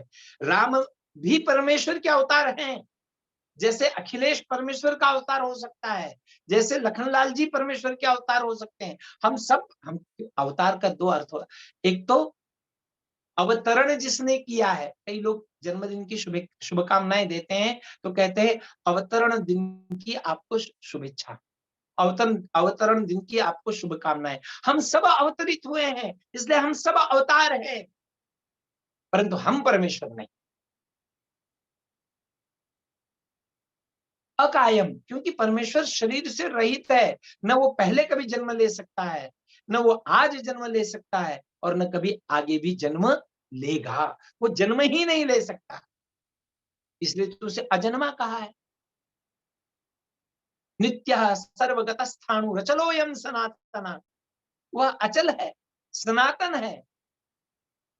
अब बताइए, बच्चों के खिलौने जैसे हम बातें करते हैं, परमेश्वर का जन्म हुआ, उसका जन्मदिन मनाते हैं, उनके अंदर परमेश्वर का आरोप। अरे श्री कृष्ण को भी परमेश्वर ने जन्म दिया, श्री राम को भी जन्म दिया, बुद्ध को भी जन्म दिया, महावीर को भी जन्म दिया, ईसा मसीह को भी जन्म देने वाला वही है, गुरु नानक को भी जन्म देने वाला वही है। और इन सब ने बारंबार कहीं और बताया है कि भाई परमेश्वर तो वह है। तो उस अकायम, जो शरीर रहित परमेश्वर है, उसको हम छोड़ करके शरीर वालों को परमेश्वर मानने लग गए, तभी से सारा काम दरपड़। फिर कहते हैं अव्रणम, परमेश्वर में कोई घाव नहीं हो सकता है। मुझे बड़ा आश्चर्य हुआ, पेपर में समाचार भी आते हैं और आप भी समाचार सुनते होंगे, पढ़ते भी होंगे। क्या समाचार आता है कि पुरी में भगवान बलराम, रुक्मिणी, भद्रबाहु वगैरह वहां पर जो जो जो विद्यमान है, अभी बीमार हो गए हैं। 2 दिन उनका ट्रीटमेंट किया जाएगा और 2 दिन दर्शन बंद कर दिए जाते हैं। और उनका क्या ट्रीटमेंट करते हैं, कौन करता है बताइए? भगवान का ट्रीटमेंट हमारे ये डॉक्टर कर रहे हैं। अब जिस जिस भगवान का ट्रीटमेंट ये डॉक्टर कर रहे हैं, मुझे बताइए वो डॉक्टर किस भगवान को मानेंगे? वो अपना ट्रीटमेंट, अपनी प्रार्थनाएं किस भगवान से करेंगे? बस यही ये इन लोगों से, ऐसे लोग जो इनको भगवान मानेंगे, उनसे भगवान बहुत होता है, उनसे भगवान लाखों कोसों करोड़ों मील दूर है। उनको कभी परमेश्वर प्राप्त नहीं हो सकता है। वह अव्रणम है, व्रणों रहित है, उसको कोई घाव नहीं होता है, उसे कोई मार नहीं सकता है। महावीर जी के जीवन की घटना आती है। जो जैन लोग हैं वो तो यही कहते हैं कि नहीं ऐसा ही है, परंतु उस घटना का महत्व समझिए। वो घटना ऐसी आती है कि लोग वो जैन लोग जो कहते हैं वो ये कहते हैं कि महावीर को जो कोई पत्थर मारता था तो महावीर के शरीर से खून नहीं निकलता था, दूध निकलता था। ऐसी उन्होंने घटना बताई। हमने थोड़ा सा उसको देखा, जाना, तो हमने भी सोचा और हमने भी कहा हाँ हाँ दूध निकलता था। पर कौन सा दूध निकलता था? दूध से तात्पर्य है सात्विकता का, दूध से तात्पर्य है सज्जनता का, दूध से तात्पर्य है मधुरता का, दूध से तात्पर्य है स्निग्धता का, दूध से तात्पर्य है मधुता का, मधुकरता का। तो उनको कोई मारता था तो उनके मुख से किसी के लिए गाली नहीं निकलती थी। और ये ईश्वरीय गुण है। ईश्वर को आप कितनी भी गालियां दे दीजिए, कभी भी ईश्वर आपसे नाराज नहीं होता है। तो ये गुण, ये ईश्वरीय गुण उनमें विद्यमान था, न कि वो ईश्वर थे। परंतु लोगों ने भगवान महावीर को ही मान लिया कि यही ईश्वर, ऐसी बुद्ध को ही मान लिया कि यही ईश्वर। हमारे यहाँ जो जो भी महापुरुष आता है, वो जो दर्शन देता है किसी अन्य की तरफ, हम उसी को अपना बना लेते हैं। परमेश्वर व्रणों से रहित है, उसमें कभी व्रण नहीं हो सकता है। और जिनमें व्रण होता है, अब कुछ लोग भगवान को सुलाते भी हैं, कुछ लोग जगाते भी हैं। अभी एक एकादशी गई और उस एकादशी को लोग कहते हैं देव उठनी एकादशी। और उस दिन के बाद से ही सारे विवाह शुरू होते हैं। मैं कहता हूँ देव उठनी, क्यों भाई, देव सोता है तो फिर संसार को कौन चलाता है? देव उठता है तो फिर वो पहले क्यों नहीं सोता है? अरे देव न कभी सोता है न कभी जागता है, वो तो जागा ही हुआ है। जागना और सोना हमारे लिए है, उसके लिए नहीं है। यहाँ पर वो कहता है अव्रणम अस्नाविरम, नस नाड़ी के बंधनों से रहित। परमेश्वर में कोई नस नहीं है और कोई नाड़ी से युक्त नहीं है। देखिए, जब नस और नाड़ी नहीं है तो शरीर कहां से आए? लोगों को अलग से खंडन करने जाने की जरूरत नहीं है। मैं तो कहता हूं, जिन्हें परमेश्वर का वास्तविक स्वरूप का दर्शन करवाना हो, केवल इस मंत्र की अच्छे ढंग से हम व्याख्या कर दें उनके सामने, परमेश्वर के दर्शन हो जाए, परमेश्वर की भक्ति हो जाएगी। तो कहते हैं कि वह कैसा है? अस्नाविरम, शुद्धम है, सब मलों से रहित है। आप स्नान करवा रहे हैं, रोज स्नान करवाते हैं परमेश्वर, हम गंगा जल से स्नान कराते हैं। अभी मुझे कल एक व्यक्ति ने निमंत्रण दिया कि हमारे घर में गंगा पूजन है, आप आइए। मैंने कहा गंगा पूजन क्या होता है? तो उन्होंने कहा कि हमने रामेश्वरम से, हरिद्वार से, कहां कहां से जल लेके आए हैं और वो भगवान को चढ़ाएंगे और गंगा का पूजन करेंगे, आप भोजन के लिए आएंगे। मैंने कहा वाह, क्या कमाल है। एक भगवान का जल एक जगह से लेके आए, दूसरे भगवान का जल दूसरी जगह से लेके आए, तीसरे भगवान का जल तीसरी जगह से लेके आए, और अब चौथे भगवान के ऊपर चढ़ा के कह रहे हैं हम भगवान के ऊपर जल चढ़ा। अरे वह शुद्ध है, वह पवित्र है, उसका अभिषेक नहीं किया जा सकता है। अभिषेक तो हमारा होता है, अभिषेक तो राज्याभिषेक जो करता है उसका होता है। वहां पर मनुष्यों के अभिषेक की चर्चा आई है, जहां भी अभिषेक की चर्चा आई है आयुर्वेद में, कहीं पर भी भगवान के अभिषेक की चर्चा नहीं आई। वह तो शुद्ध है, जो जो हजारों मन पानी दे रहा है, वर्षा के द्वारा सबको तृप्त कर रहा है। आप उसको थोड़ा सा जल दे करके क्या? फिर लोगों ने तरकीब सोची, नहीं नहीं, जल का अभिषेक नहीं करना चाहिए, हम तो घृत का अभिषेक करेंगे। फिर कुछ लोगों ने तरकीब सोची भस्म का करेंगे, फिर कुछ लोगों ने तरकीब सोची हम तो और इसका करेंगे और उसका करेंगे, और पता नहीं कितने कितने। मैं एक जगह बैठा था तो मैंने देखा वहां शहद का भी अभिषेक चल रहा था, वहां गन्ने के रस का भी अभिषेक चल रहा था। करते जाओ अभिषेक और परमेश्वर से दूर होते जाओ। ये अभिषेक करके जो लोग ये मोह में सोच लेते हैं कि मैंने परमेश्वर को निरा दिया। अरे ठीक है, आप मैंने एक व्यक्ति ने कहा नहीं पंडित जी, आप ये गलत कह रहे हैं, ये तो भावना की बात होती है, हमने भावना कर दी तो परमेश्वर हो गया। मैंने कहा किसी दिन खीर में आप चीनी मत डालना, शक्कर मत डालना, और भावना कर लेना, उसमें रेत डाल देना और भावना कर लेना कि ये चीनी हो गई। मीठा मत डालना और चीनी की बजाय रेत डाल लेना और उसको खाना, और सोच लेना कि परमेश्वर सोच लेना कि हमें ये मीठा लग रहा है, उससे वो मीठा होगा क्या कभी? अरे जाकी रही भावना जैसी, परंतु वहां पर है कि जो वस्तु जैसी है उस वस्तु में वैसी भावना रखनी है। जो जिस प्रकार की वस्तु है उस प्रकार की उसमें भावना रखेंगे तो निश्चित रूप से हमें उस भावना से युक्त वस्तु की प्राप्ति हो।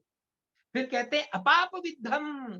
अरे परमेश्वर किसी भी पाप में समाहित नहीं होता है, वह सभी पापों से दूर है, उसे कोई पाप छू नहीं सकता है। वैसे देखा जाए तो हम अर्थात आत्मा, आत्मा भी सबसे निर्लिप्त है। हम भी किसी में लिप्त नहीं, हम भी शुद्ध हैं, हम भी मुक्त हैं, हम भी बुद्ध हैं। जब हम ही शुद्ध बुद्ध मुक्त हैं तो फिर परमेश्वर क्यों नहीं होगा? वह सब पापों से रहित है। अपाप विद्धम, कवि ही, बताइए, परमेश्वर को कवि की उपमा दी है। परमेश्वर के कई लोग विष्णु सहस्त्र नाम का पाठ करते हैं, विष्णु सहस्रनाम से यज्ञ करते हैं, पर ये कभी देखने का प्रयत्न नहीं करते हैं कि उस परमेश्वर के हजारों नाम हो सकते हैं, उस परमेश्वर के लाखों नाम हो सकते हैं। मेरे से एक ने पूछा, मैंने कहा मालूम है ये जो अखिलेश है ना, ये भी परमेश्वर का नाम। अरे पर परमेश्वर के नाम हजारों हो सकते हैं, क्योंकि अखिल ईश, अखिल कहते हैं सारे संसार को, और ईश कहते हैं स्वामी को, जो सारे संसार का स्वामी है वो अखिलेश। पर इससे क्या ये वाला अखिलेश किसी का स्वामी हो सकता है क्या? ये वाला अखिलेश तो अपने शरीर का स्वामी नहीं है, ये उसके लिए किराए से मिला हुआ है। तो फिर वो सारे संसार का, तो हम किसी के नाम से परमेश्वर को न जाने। परमेश्वर के हजारों लाखों नाम हो सकते हैं। मैं तो कहता हूं कि हिंदू धर्म में जितने भी नाम है, वैदिक धर्म में जितने भी नाम है, सारे के सारे नाम परमेश्वर के हैं। आजकल के कुछ नामों को छोड़ दिए जाए, लगभग अधिकांश नाम परमेश्वर के नाम है, परंतु अधिकांश नाम परमेश्वर के हैं, परंतु ये सब परमेश्वर नहीं, ये ध्यान देना है। आगे चलते हैं, फिर कहते हैं शुद्धम अपाप विद्धम, कवि, वो कवि है। ये चारों वेद किसकी रचना है? आज ही एक छात्र ने इससे पूछा कि सर आप बताइए कि वेद, जब वेद वेद करते हैं और वेद कहते हैं अपौरुषेय है, तो इनको, ये इनकी उत्पत्ति कहाँ हुई है? इनको किसने उत्पन्न किया है? फिर मैंने कहा वेद उत्पन्न नहीं किए हैं, वेद प्रकट हुए हैं, वो भी परमेश्वर के द्वारा प्रकट हुए हैं, वो भी 4 ऋषियों में प्रकट हुए हैं, अग्नि, वायु, आदित्य और अंगिरा। और इसीलिए वेद का मंत्र कहता है पश्य देवस्य काव्यम न ममार न जीर्यति। यह यह केवल वेद, वेद तो है ही काव्य में। जब ऋषि जब ऋषि कह रहा है कि परमेश्वर कैसा है, कवि है, क्रांतिदर्शी है। कवि कहते हैं कवयः क्रांत दर्शया। कवि क्या होते हैं? क्रांतिदर्शी होते हैं, जिसकी वाणी, जिसके शब्द मनुष्यों को ऐसे प्रेरित करते हैं कि जैसे उनके अंदर अग्नि की ऊर्जा आ जाए। जैसे गाड़ी के अंदर पेट्रोल डालने के बाद गाड़ी चलती है, ठीक इसी प्रकार मनुष्य के अंदर वह कविता, वह शब्द, वह कवि कुछ ऐसी तान छोड़ो, कभी कुछ ऐसी तान सुनाओ कि यह झोंका इधर से उधर चले जाए। लोग कहते हैं, ऐसे कवि हैं हमारे, बहुत से सुंदर सुंदर और कविताएं करने वाले कवि हो चुके हैं, जिन्होंने ऐसी कविताएं की कि एक एक कविता उनकी मनुष्यों को जगा देती है। ए मेरे वतन के लोगों, छोटा सा गीत है, परंतु उस गीत ने हजारों लाखों लोगों को प्रेरणा दी। तो कहते हैं वह शुद्ध है, वह कवि, वह मनीषी भी है, वह मनन करने वाला भी है, वह ज्ञानी है, परिभू है, सब जगह व्याप्त है, स्वयंभू है, अर्थात सत्तावान है, उसको रचक कोई नहीं सकता है। फिर कहते हैं याथा तथ्य तो अर्थान, याथा तथ्यतः शब्द को बड़ी अच्छी प्रकार से हमें जान लेना है। जो उसको ठीक ठीक प्रकार से जान लेता है, उसको कहते हैं याथा तथ्य। उसको ठीक ठीक प्रकार से कौन जानेगा? जो वेद पढ़ेगा, जो दर्शन पढ़ेगा, जो धर्म ग्रंथों का अध्ययन करेगा, जो मनुस्मृति का अध्ययन करेगा, जो इन सारे ग्रंथों का ठीक ठीक अध्ययन करेगा, या विद्वानों के चरणों में जाकर के बैठेगा, या जो प्राप्त कर चुके हैं उनके पास जाकर के बैठेगा, वही व्यक्ति ठीक ठाक परमेश्वर को जान सकता है। तब भी वो यही कहेगा कि मैं नहीं जानता। ठीक ठाक जानने के पश्चात भी वो कहता है मैं, क्योंकि परमेश्वर को ठीक ठाक जाना ही नहीं जा सकता। तो कहते हैं याथा तथ्य तो अर्थान, वह परमेश्वर कैसा है? याथा तथ्य का दो मैंने अभी एक अर्थ बताया, दूसरा अर्थ यह है कि वह जो जिसको जितना जैसा जहां जो देना है वैसा ही करता है। बड़ी सुंदर एक घटना सुनाई जाती है, आपको पता है, फिर भी आगे घटना इसलिए सुना देता हूँ। वैसे मैं बहुत कम उदाहरण देता हूँ, फिर भी दे देता हूँ। एक व्यक्ति परमेश्वर को गालियां देने लगा, क्या सृष्टि रचाई है, इतना बड़ा तरबूज जो है वो बेल में लगा दिया है, और छोटे छोटे आम जो है वो ऊपर लगा दिए हैं, बेल का फल जो इतना ऊपर लगा दिया है कि तोड़ भी नहीं सके। क्या परमेश्वर की सृष्टि, क्यों तुम कहते हो कि सारी सृष्टि विज्ञानमय है? कहते हैं उसने खुदा न खास्ता उस दिन अपने क्षौर कर्म कराया था, अपने सारे बाल कटवाए थे, और ऐसे ही दोष देता हुआ एक दिन एक बेल के झाड़ के नीचे, बिल्व के झाड़ के नीचे जाकर के बैठा था। अचानक हवा चली, बिल्व का झाड़ था, ऊपर से गिरा। बिल्व थोड़ा सा कड़क होता है, कठोर होता है। ऊपर से गिरा और सिर में ऐसे स्थान पर लगा जहां लगते से ही वो बिल्व का झाड़ फूटा, और ये कुछ क्षणों के लिए बेहोश हो गया, अचेतन हो गया। जब उठता है तो सबसे पहले देता है, अरे परमेश्वर तू कहाँ है, अरे परमेश्वर तू कहाँ है, तू है, और तूने जो कुछ रचा है वो नियम पूर्वक रचा है, उत्तम रचा है। वो धन्यवाद देने लगा, वो कहने लगा यदि इतनी ऊपर से कोई खरबूज या तरबूज गिरता तो मेरा भी तरबूज बन जाता, कम से कम छोटी वस्तु गिरी है तो मैं बच तो गया हूं। यहाँ सब कुछ नियम पूर्वक है। परमेश्वर ने यथा तथ्य नियम पूर्वक, इतना ही नियम पूर्वक नहीं है, उसने जिसको जहां बिठाना चाहिए उसको वहां बिठा रखा है, और जिसको जहां नहीं बिठाना चाहिए उसको वहां बिठा। हम लोग अन्यों को दोष देते हैं कि उनकी एकता कितनी है। अरे तो परमेश्वर का ये नियम है कि जो भी एकता से युक्त रहेगा संसार में उसका राज्य रहेगा, और जो भी टूट फूट से युक्त रहेगा संसार में वह पतन की ओर जाएगा। यदि आज हम पतन की ओर जा रहे हैं तो ये परमेश्वर के नियम को न पालने के कारण जा रहे हैं। वो कभी किसी का अन्याय, किसी के ऊपर अन्याय नहीं करता है, वो तो यथा तथ्य वाला काम करता है। फिर कहता है वह सृष्टि को वेदधात रचता भी है और टिकाता भी है, उत्पन्न भी करता है। शाश्वतीभ्य समाभ्य, परमेश्वर कोई पहली बार उत्पन्न नहीं हुआ है, न कभी होता है, वो तो शाश्वत है। देखिए शाश्वत शब्द ऐसा है कि वो पहले भी था। ऋतंच सत्यंचाभिद्धा तपसोऽध्यजायत ततो रात्र जायत ततः समुद्र यथा पूर्वम अकल्पयत, कहते हैं वह परमेश्वर। इसीलिए तो हम तीन वस्तुओं को अनादि कहते हैं कि ईश्वर भी अनादि है, जीव भी अनादि है, और प्रकृति भी है, चलते प्रवाह से अनादि है। बस चलते रहते हैं, चलते रहते हैं, चलते रहते हैं। तो वह शाश्वतीभ्य समाभ्य, वह परमेश्वर क्या है? शाश्वत है। तो आइए उस शाश्वत परमेश्वर को जाने, समझें, माने, और मान करके उसको जीवन में लाएं। कल फिर शेष मंत्रों की व्याख्या करेंगे। आज इतना ही। धन्यवाद। ओम नमस्ते। और आप सभी को बता दें, कल केवल इसी वजह से कार्यक्रम नहीं हो पाया था डॉक्टर अखिलेश शर्मा जी का कि आपकी कल शादी की सालगिरह थी, और जी हम सभी लोगों की तरफ से बहुत बहुत बधाई।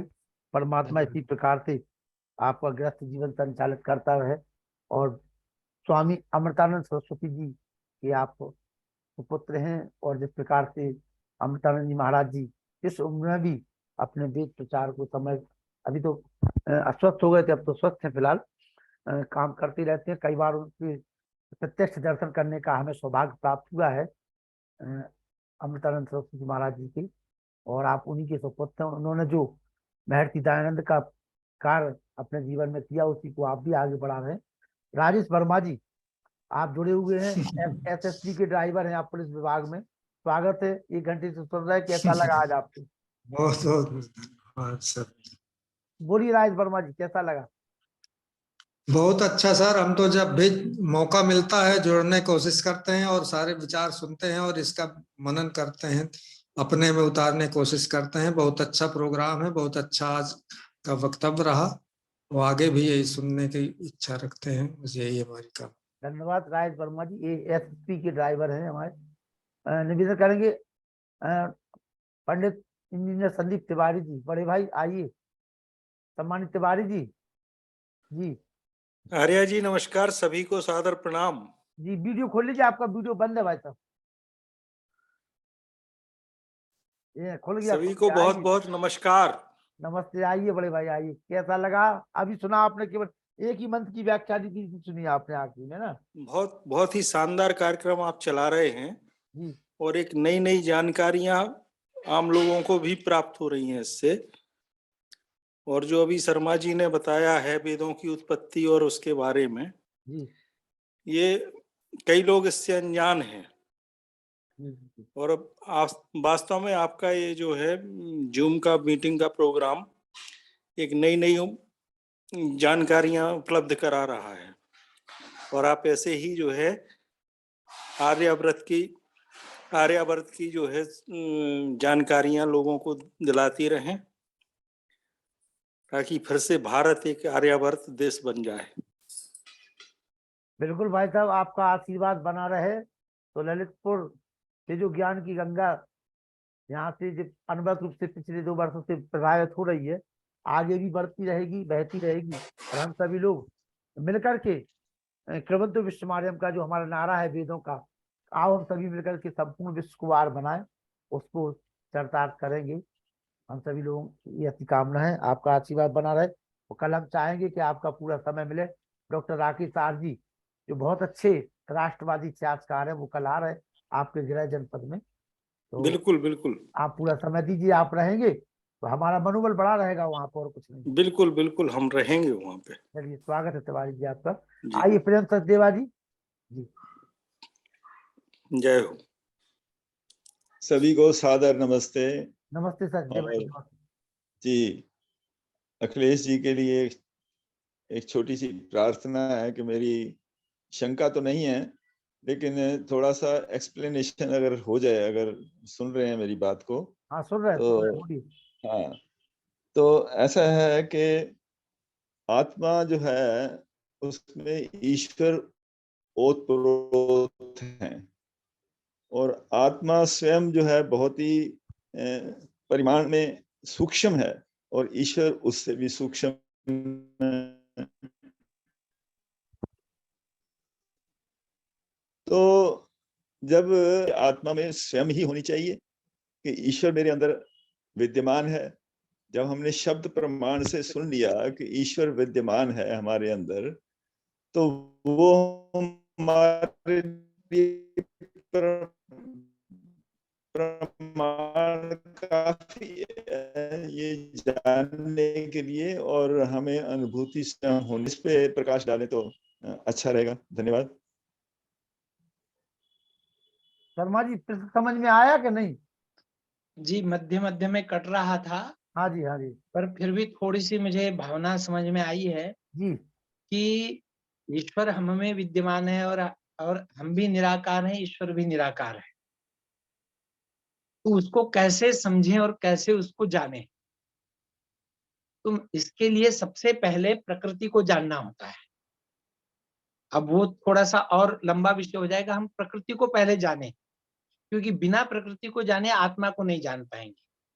प्रकृति में भी कैसे जाने कि जैसे पृथ्वी आदि पदार्थों को, 5 महाभूतों को जाना, फिर 5 महाभूतों के बाद में पंच तन्मात्राओं को जानना पड़ेगा।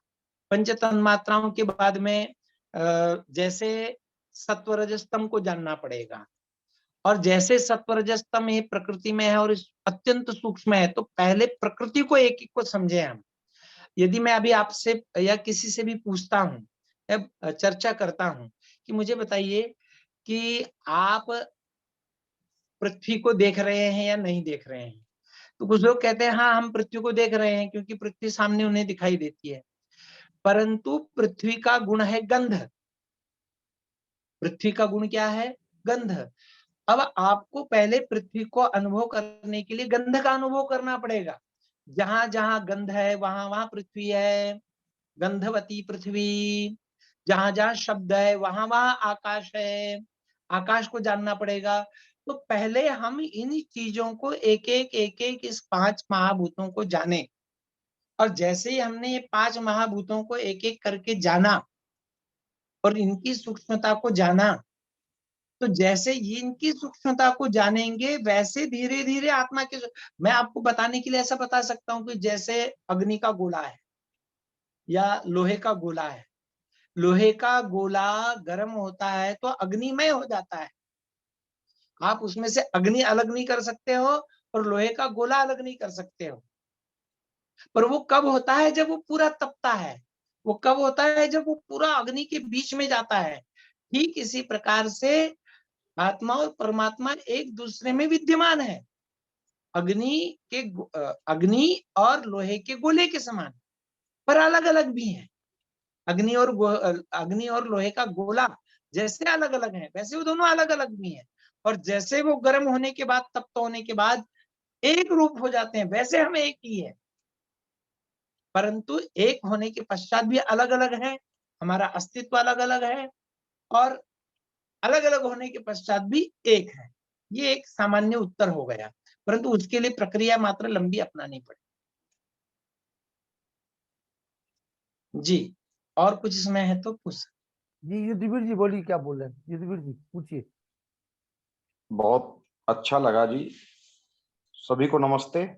जी, मैं आचार्य जी, कभी कभी विचार आता है जैसे जीव, ईश्वर और प्रकृति तीनों की सत्ता अलग है, जी, और जीव को ईश्वर ने नहीं बनाया। जी, जैसे ईश्वर हमेशा से है, जीव भी हमेशा से है। जी, तो जब ईश्वर का आत्मा के बनाने में या बिगाड़ने में कोई आक्षेप नहीं है, हाँ, कोई कोई रोल इंटरफेयर नहीं है, नहीं है। सीधी बात। हाँ हाँ हाँ, तो फिर अब ये इसके पीछे क्या प्रयोजन है जी कि जी जी मतलब वो हमें नए नए रूप प्रदान करते हैं, जब वो सत्ता अलग है, जीव की जी भी और प्रकृति की जी उस जी। तरह से है। देखिए आपने अभी, उस हाँ मैं आपका प्रश्न समझ गया। जैसे आपने हम्म अभी कहा कि ईश्वर अलग सत्ता वाला है और मैं अलग सत्ता वाला हूँ। हम अल्पज्ञ हैं, हम एकदेशी हम्म हैं, हम जन्म हम्म मरण के बंधन से बंधे हुए हैं, हम नस नाड़ियों के बंधन से बंधे हुए हैं, पर ईश्वर इन बंधनों से बंधा हुआ नहीं है। हम शुभ अशुभ कर्म करते हैं, ईश्वर शुभ अशुभ कर्म नहीं करता है। और चूंकि हमारी इच्छा रहती है कि हम ये कर्म करें वो कर्म करें, ईश्वर की कोई इच्छा नहीं कि मैं ये करूं कि वो करूं। और जब हम ये सब कर्म करते हैं तो इसके अनुसार हमको फल भी मिलता है, और कुछ फल अभी मिल जाता है, कुछ फल बाद में मिलता है। और जब ये कर्म फल को जब हम समझते हैं, और मेरी स्वतंत्र सत्ता है, ईश्वर की स्वतंत्र सत्ता है, इसीलिए मेरी स्वतंत्र सत्ता होने के कारण मैं गड़बड़ करता हूँ। कुछ लोग कहते हैं कि भाई, जैसे अभी एक प्रश्न आ रहा है कि जब ईश्वर सब में है और ईश्वर सबका है, तो फिर वो रोक क्यों नहीं लेता किसी को दुष्कर्म करने से? अरे भाई, मैं स्वतंत्र सत्तावान हूं, इसलिए वो रोकता नहीं है। हाँ, मैं मुझे फल देता है वो, मैं कर्म करने में स्वतंत्र हूँ, पर फल भोगने में परतंत्र हूँ। और जब फल अब भोगने जैसे में, कहीं, जैसे जो आपदाएं आती हैं, हाँ अब देखते हैं कई जो असंख्य धन जो पानी ईश्वर जी बरसाते हैं कहीं, और कहीं बहुत हाँ ज्यादा कुछ हाँ बिजली कड़कती है, या कोई आपदा जो आती है, प्राकृतिक जो आपदा, उनको तो ईश्वर जी ही कराते हैं ना। हाँ जी। अब मैं बताऊं इसमें ईश्वर का हाथ कैसा है और कैसा नहीं है। हम्म एक हाथ होता है, जैसे अब मैं बिना देखे जाऊंगा तो मेरा एक्सीडेंट हो जाएगा रोड पर। अब इसमें ईश्वर का भी हाथ और मेरा भी हाथ है। मेरा हाथ क्या है? ईश्वर ने एक ऐसा नियम बनाया हुआ है कि जो भी सही ढंग से चलेगा, देख करके चलेगा, चित रहेगा। यह है ईश्वर का नियम। परंतु जो गड़बड़ करके चलेगा, जो या तो सामने वाला गड़बड़ करे या मैं गड़बड़ करूं, जब मैं गड़बड़ करके चलूंगा तो निश्चित रूप से ये शरीर मेरा नष्ट हो जाएगा। अब इसमें पहली बात क्या हुई कि मैंने गड़बड़ की तो मेरा शरीर नष्ट हुआ। दूसरा, इसको ईश्वर ने क्या किया, क्योंकि मैंने गड़बड़ की थी, ईश्वर का नियम मैंने पाला नहीं था, इसलिए मुझे काम मेरे साथ में मेरी मृत्यु हो गई है, मेरा शरीर नष्ट हो गया। तो एक प्रकार से ईश्वर ने ही करवाया है, परंतु दूसरे कारण, उसका मूल कारण मैं हूं, क्योंकि मैंने अपने हाथ से मृत्यु को वर्ण किया है। अगर मैं नहीं चाहता तो मेरी उस समय मृत्यु नहीं होती। पर अब मैं ट्रेन के नीचे भी आ जाऊं, अब अब इसीलिए तो ईश्वर को लोग नहीं मानते हैं ना, कि दो जन बस में बैठे हुए होते हैं, बस का एक्सीडेंट होता है और एक व्यक्ति मर जाता है और एक बच जाता है, तो कई लोग कहते हैं, जो बच जाता है कहता है मेरे ऊपर ईश्वर ने बड़ी कृपा करी, और जो मर जाता है लोग उसके लिए बड़े रोते हैं, क्या ईश्वर ने, बाजू वाला बच गया और वही नहीं बचा, उसी के ऊपर क्यों आघात हुआ? अरे भाई, ईश्वर का नियम है कि वो जो जो कुछ पदार्थ, चोट थी, वो चोट जिसको भी लगेगी वो चले जाएगा, और वो चोट बाजू वाले को लग गई इसलिए वो चले गया, उसको नहीं लगी इसलिए वो बच गया। ये भी ईश्वर का नियम ही है। पर हम भूल से ये बच जाते हैं, ये ध्यान में नहीं रखते, अरे वो तो इतना ईश्वर को मानता था तब भी चले गया। अरे ईश्वर को मानता था तो आपको अगला जन्म देगा ना परमेश्वर, और अच्छा देगा ना। भाई आप अच्छे थे, आप योग्य थे तो आपको योग्य जन्म मिलेगा। जैसे अब धन की बात कही, हम देखते हैं कि जो जो बुरे कर्म करते हैं उनके पास भी धन बहुत आता है। तो भाई वो बुरे कर्म करते हैं इसलिए धन नहीं आता है, वो धन आने वाले कर्म करते हैं इसलिए धन आता है। इसको थोड़ा सा समझना पड़ता अब है। वो बुरे कर्म कर रहे हैं इसलिए धन नहीं आ रहा है, धन जिन जिन कर्मों से आता है वो धन आ रहा है, पर वो धन उनको क्या देगा वो बाद में आप हम नहीं देख पाते हैं, कि वो इतना धन आने के बाद भी उनके पास सुख आया क्या, शांति आई क्या? क्योंकि धन आएगा, पर धन आने के बाद जिस लिए धन वो कमा रहा था वो नहीं आता है। वो मात्र आता है परमेश्वर की कृपा से। जैसे एक किसान कोई अपना वो बकरी या गऊ भैंस आदि चरा रहा है, एक बिजली पट गई और वो हो सकता है वहां दुर्घटना जी, में जी। वो खत्म हो होते हैं, जाते बहुत हैं, लोग बिल्कुल। खत्म होते हैं। और एक माता कोई घर में बैठी है या कोई भी बच्चा है घर में, और वहां भी कई बार घर में भी तो ये इस तरह से होती है, तो वहां तो हम मानते हैं भाई ठीक है उन्होंने लापरवाही की, अंदर नहीं गए, उनको ही साइड लेनी चाहिए थी, लापरवाही हुए। और फिर वो क्या घर में जो बिजली पड़ रही है, जो प्राकृतिक जो आपदा आई है, जी। तो उसमें वो ईश्वर जी का संयोग है या कोई और कोई कारण हो अब सकता है? देखिए, उसमें दोनों संयोग है, मनुष्य का भी संयोग है, ईश्वर का भी संयोग है। ऐसा कहा जाता है, मैंने ऐसा सुना है कि बिजली कुछ विशिष्ट स्थानों पर ही गिरती है, सब जगह नहीं गिरती है। उसमें से एक जो मैंने सुन रखा है कि ये जो क्या कहते हैं इसको, गोहरे होते हैं, देखिए, जो बड़ी बड़ी जो छिपकली होती है, क्या कहते हैं, मुझे नाम नहीं याद आ रहा है। तो वो बड़ी छिपकलियां जहां विद्यमान रहती हैं वहां हमखास बिजली गिरती है, ऐसा मैंने सुन रखा है। सत्य क्या है असत्य क्या है मैं इसके बारे में जानता नहीं हूँ। तो ऐसे कुछ विशिष्ट स्थान है, जैसे अब मराठवाड़ा है हमारे यहाँ पर, वहां पर बहुत बिजली गिरती है, और कुछ विशिष्ट क्षेत्र वहीं गिरती हैं, कुछ वृक्षों के ऊपर ही गिरती हैं। अब लोग क्या करते हैं, वृक्षों का सहारा, और ऐसा भी हम, ये तो विज्ञान ने सिद्ध किया है कि तांबे का यदि हमने कुछ लगा दिया है तो वहां पर बिजली नहीं गिरती, वो सीधे अर्थिंग से नीचे की ओर ले जाती है। तो उन्होंने उनके घर में ऐसी व्यवस्था नहीं कर रखी थी, इसलिए वहां बिजली गिर गई। यदि ऐसी व्यवस्था होती तो वहां बिजली नहीं गिरती। तो परमेश्वर का तो नियम है बहुत बिजली बढ़िया गिरने का। और फिर अखिलेश इसमें, शर्मा जी। और जी इसमें एक और सीधा सा नियम है कि आपको ये शरीर मिला है जाति, आयु और भोग, 3 प्रकार का मिला है। किसी को भोग मिले हैं, किसी को जाति मिली है, किसी को आयु मिली है। अब आयु आपकी यहीं तक है, या आयु उतनी ही जितनी परमेश्वर ने दी है, तो वो कहीं भी संयोग बन जाएगा और आपका शरीर ले लिया जाएगा। अब वो किसी भी बहुत बढ़िया प्रकार का जी। संयोग कैसे बन सकता है। ठीक है जी। आदरणीय डॉक्टर साहब, आपका बहुत बहुत धन्यवाद। और देखिए, एक चीज अभी लखनलाल जी ने बताई, एक आप बहुत ही एक विद्वान माता पिता के जो संतान है, और जो आपके जो पिताजी हैं, पिताश्री हैं, वो एक बहुत अच्छे और वो ऋषि दयानंद के मार्ग पर चलने वाले और एक बहुत ही तपस्वी महात्मा हुए हैं।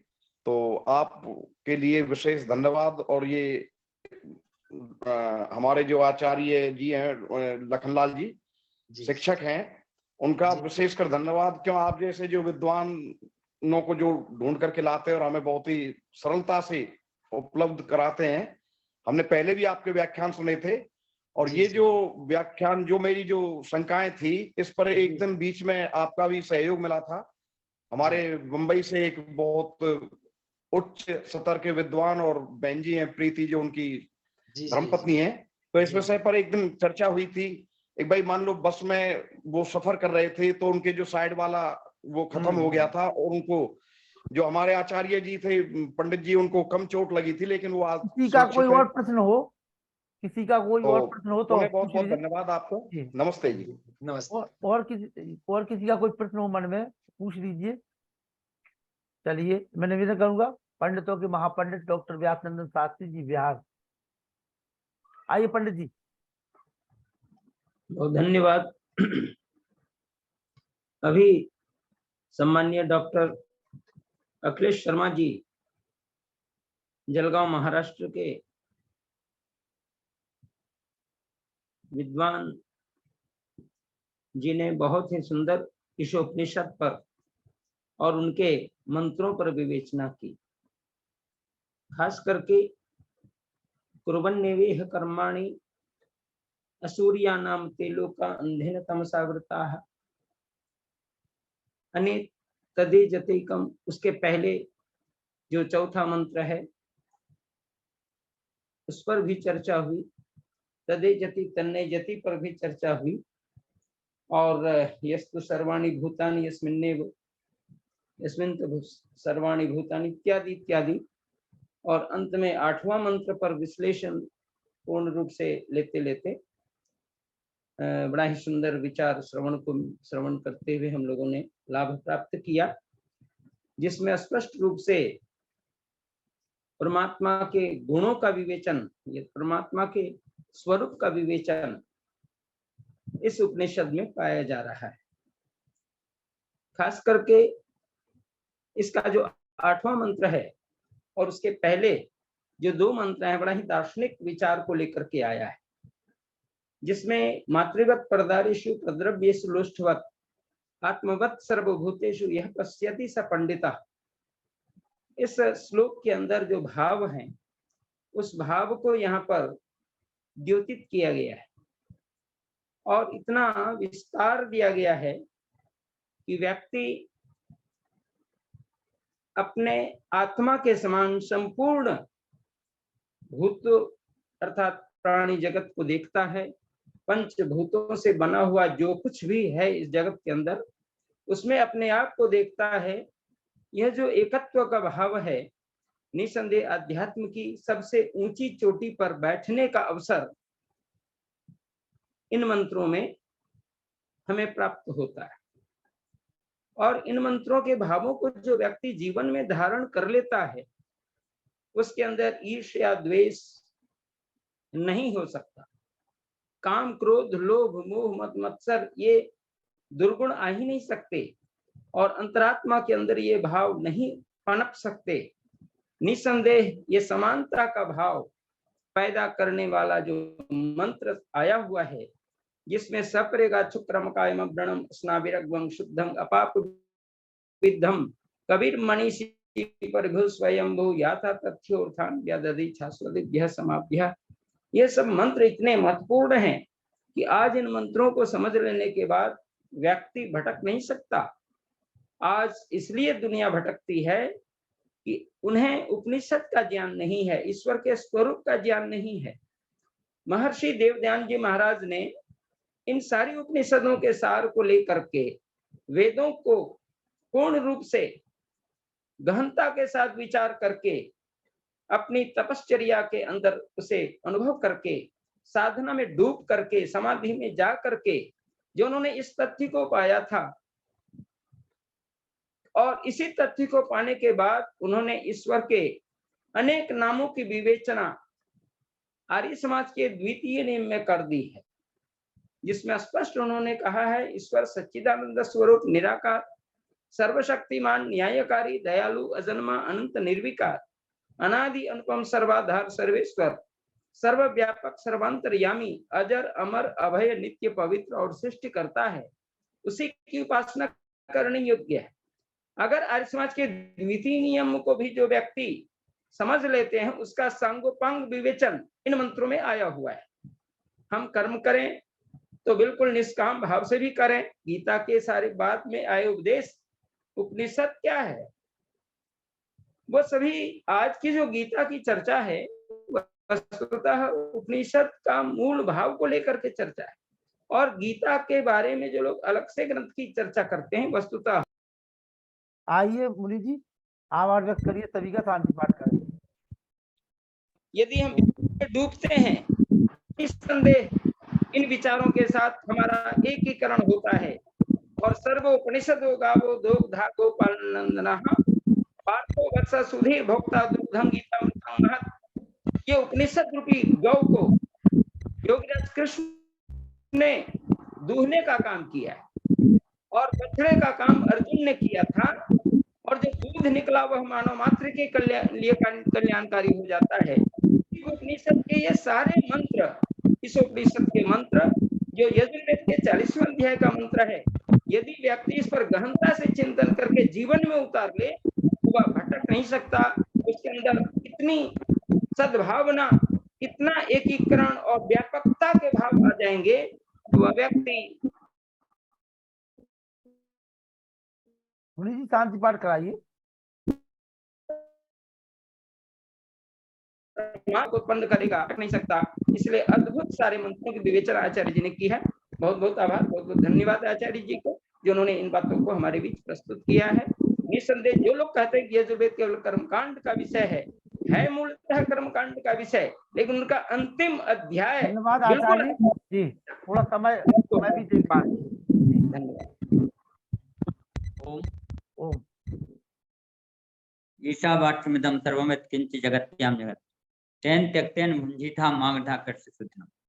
यहाँ से इस उपनिषद के भाग को लेकर के हमारे सम्मानीय आचार्य अखिलेश शर्मा जी, जो परसों के दिन भी रहे, आज का दिन भी आपको हमारे बीच में दिया, और अगले समय में भी वो हमें मिलेंगे। बहुत अच्छी व्याख्याएं आपके द्वारा हमारे बीच में ईश्वर के विषय में हो रही हैं। ईश्वरा सर्वभूतेषु, तो समस्त प्राणी जगत में, और मैंने जो अभी चर्चा हो रही थी, जो एक छोटा सा सार रूप निकाला था, इसमें कर्म फल भी सम्मानीय अखिलेश शर्मा जी से मैं निवेदन करना चाहूंगा कि कर्म फल भी तो हमारा जुड़ता है जीवों का, क्योंकि हमारा कर्म करना स्वाभाविक रूप है और उसकी फल की इच्छा करना भी स्वाभाविक रूप है। तो हम अच्छे की फल की इच्छा करते हैं, जाति आयु भोग के रूप में है ही ना कर्म जी।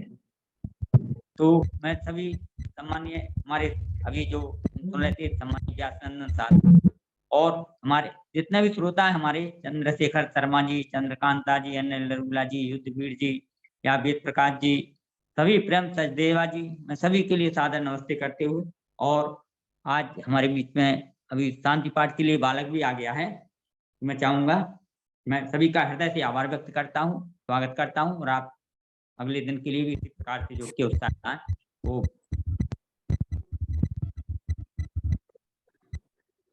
शांति पाठ बेटा। शांति अंतरिक्ष शांति पृथ्वी शांति राप शांति औषधय शांति वनस्पतय शांति विश्वेदेव शांति ब्रह्म शांति सर्वं शांति शांतिरेव शांति शाम शांति रेदि ओम शांति शांति शांति। जो बोले सोवे सत्य सनातन वैदिक धर्म की जय। गुरु विजयानंद की जय। मैं श्री दयानंद की जय। मर्यादा पुरुषोत्तम श्री रामचंद्र की जय। योगेश्वर श्री कृष्ण चंद्र की जय। पंडित लेख राम की जय। भारत माता की जय।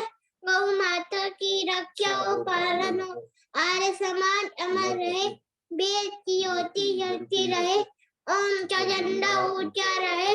आर्यों की महाकुंभ की जय। पड़क धनी मेरे तविवाद सबको नमस्ते जी। ओम सर्वेभ्यो नमः। कल पुनः जो है आप डॉक्टर अखिलेश शर्मा जी को सुनेंगे, ठीक है। नमी तरीके से सादर नमस्ते। और डॉक्टर राकेश कुमार आर जी आ चुके हैं, वो झांसी में इस समय रुके हुए हैं। झांसी उन्होंने घूमा, ओरछा घूमा, और झांसी का किला, ओरछा का किला, ओरछा घूमने के बाद कल सुबह यहाँ ललितपुर में होंगे वो 11-12 बजे तक जी। सभी को सादर नमस्ते।